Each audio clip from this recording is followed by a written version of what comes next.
আসসালামু আলাইকুম, সবাইকে আমার কুকিং চ্যানেলে স্বাগত।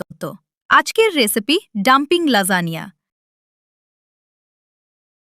ডাম্পিং লাজানিয়া বানানোর জন্য নিলাম চিকেন কিমা, স্বাদমতো লবণ, গোল মরিচ গুঁড়া, কর্নফ্লাওয়ার, আদা বাটা, সয়া সস, পানি। সব উপকরণ একসাথে ভালো করে মিক্স করে নিব। আগে থেকে বানিয়ে রাখা রুটি, চিলি ওয়েল,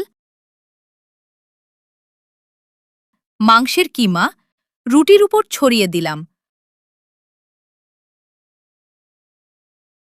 পরিমাণ মতো দিলাম পানি। ওপরে দিলাম আর একটা রুটি।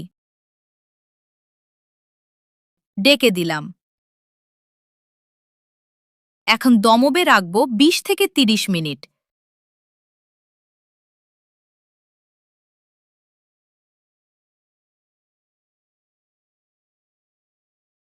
হয়ে গেছে ডাম্পিং। আজকের মতো আল্লাহ হাফেজ।